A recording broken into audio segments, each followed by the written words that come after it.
if you were looking to schedule a mediumship reading and you're not sure when you should book in, this video is for you. I'm Shauna DeMelon. I'm a professional medium. I have seen spirit my entire life. I call them the see-through people, and my career spans just over 20 years.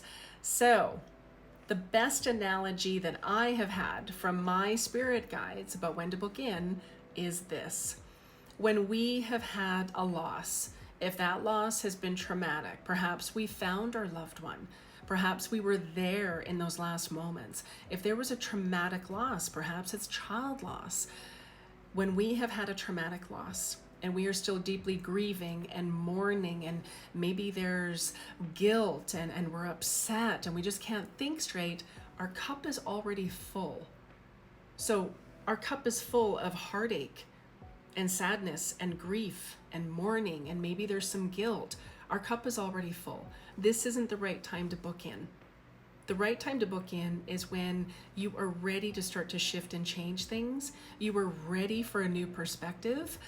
You see, after the loss of my son Jack, it would take a couple of years for me to really grasp the significance of that loss, because I wasn't the person I was before I lost him, and I was becoming a totally different version of myself. And there was one day in particular that I remember I sat there and I thought, I don't want to feel like this anymore. I need to do something.